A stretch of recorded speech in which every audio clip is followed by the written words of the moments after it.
Voilà, alors la deuxième partie pour l'étude de la fonction. Donc on avait déjà fait 3 points avant. On continue toujours encore avec cette fonction. Donc celle-ci, voilà, ça c'est notre fonction. L'au-dessus, on appelle le numérateur et l'en-dessous, on appelle le dénominateur. Alors le quatrième point qu'on va regarder, c'est est-ce que cette fonction est périodique? On appelle ça la périodicité. Vous allez voir, donc dans le cas de notre fonction, ça ne va pas être le cas parce que qu'est-ce que ça veut dire la périodicité? Ça veut dire que c'est une fonction qui revient à chaque fois. Donc elle monte, elle descend, elle monte, elle descend et elle fait ça comme ça éternellement. Donc c'est une fonction qui a des périodes et donc un morceau c'est une période et si c'est une fonction périodique, ça veut dire qu'en fait on peut seulement étudier ce morceau-là. Mais ce n'est pas le cas ici avec notre fonction. Et comment est-ce qu'on le voit? Donc en fait, ce qu'on fait, c'est que on prend notre fonction et on change tous les x dans la fonction par x plus t. Alors vous voyez, j'ai fait ça ici. J'ai pris ici x exposant 3, j'ai mis x plus t exposant 3.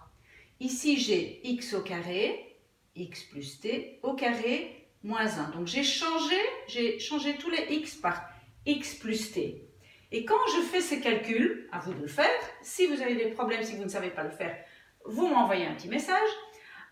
Donc quand vous faites tout ça, tous ces calculs, vous allez voir que la solution de ça n'est pas du tout la même chose que la fonction originale. Donc ceci n'est pas la même chose que cela. Bon, ça semble assez compliqué, mais c'est simplement pour voir s'il est périodique.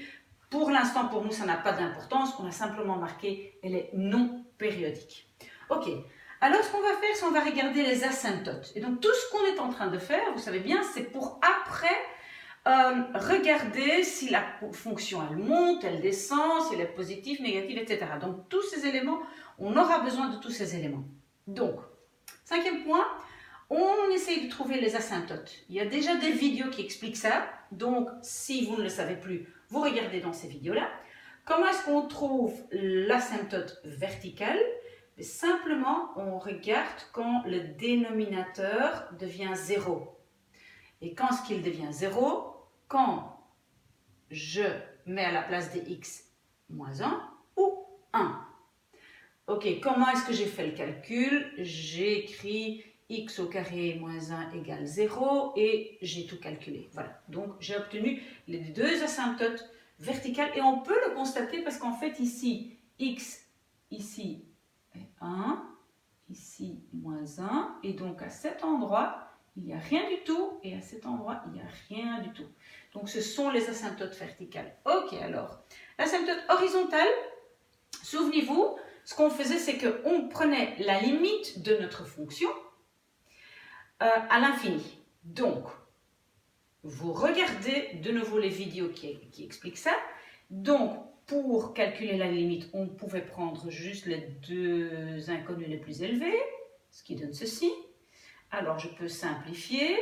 Tout ce qui reste, c'est un x au-dessus.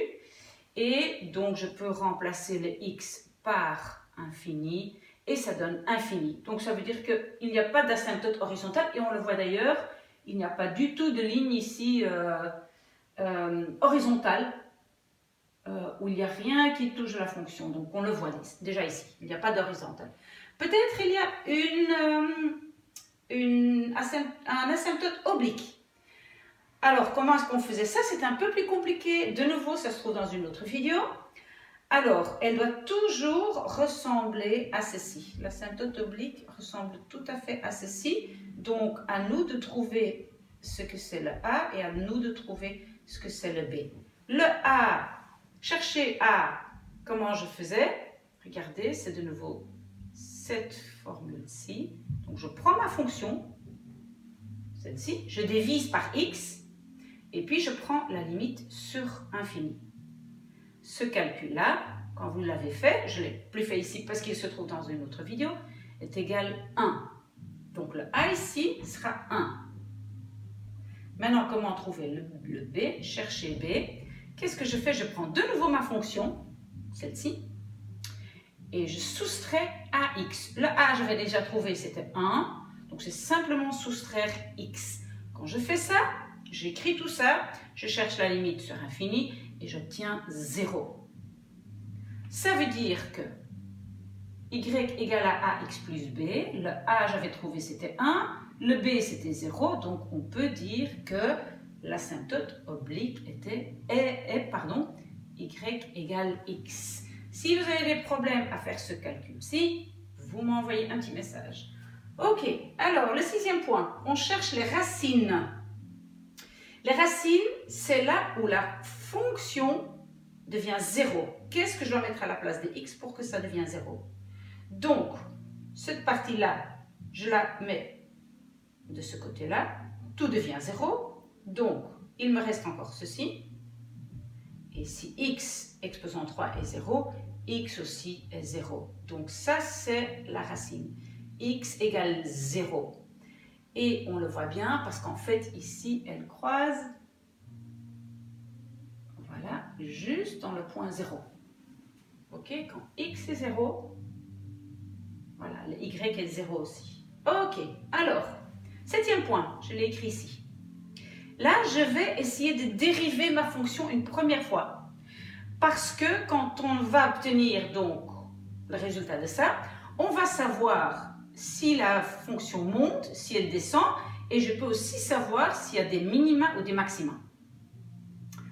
Ok, alors, j'ai écrit pour dériver ma fonction, je prends ma fonction et je vais la dériver. C'est comme ça qu'on l'écrit avec un petit accent, d'accord?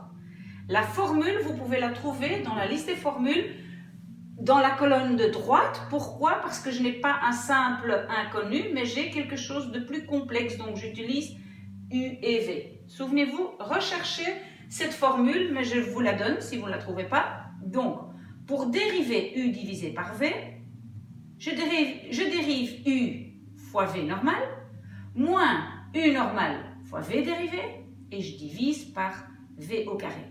Cette formule-là, il faut la connaître, on l'utilise beaucoup. Ok, une fois que j'ai obtenu ça, je vais appliquer la formule. Alors, la formule dit, d'abord, je dérive U. Ça, c'était U. L'au-dessus, c'est U. Je dérive U. Fois V, qui était le dessous, normal. Donc, je l'écris normalement. Moins, ici dans la formule, moins U, j'écris le U normalement. Donc, U, c'est ce qui se trouve là au-dessus. Fois le dénominateur dérivé, vous voyez, il est là, c'est ceci. Et je divise la totalité par V au carré. V, c'était ici, le dénominateur, au carré. Vous voyez, je l'ai mis au carré ici. Voilà. Donc, j'ai déjà ceci. Maintenant, je continue. Je vais dériver x exposant 3. Et si vous regardez la petite vidéo qui parle des dérivés, vous savez que c'est 3x au carré. Ceci, je peux écrire normalement. Moins, je peux écrire ceci normalement. Dériver ceci. Quand je veux dériver ceci, ça devient 2x, qui se trouve là. Et le chiffre 1, il disparaît parce que dériver un chiffre, il devient 0. Ok, divisé par toujours la même chose. Ok, maintenant de là à là. Voilà, j'applique la distributivité. Je fais d'abord ça. Ça me donne ceci. Je fais ceci. Ça donne cela. Alors, moins, voilà le moins est là. J'ai un 2 que j'ai écrit et j'ai 4x, x exposant 4. Divisé par toujours la même chose. Alors, dernière étape. Il y a 2 exposants 4, donc je peux les mettre ensemble. 3 moins 2 fait 1. Donc, j'ai x exposant 4 moins ce qui reste encore ici. Vous voyez? Divisé par ceci. Ceci, ça c'est donc ma fonction dérivée. On va l'utiliser plus tard. Donc, ceci pour la deuxième vidéo. Je fais encore une troisième pour la conclusion.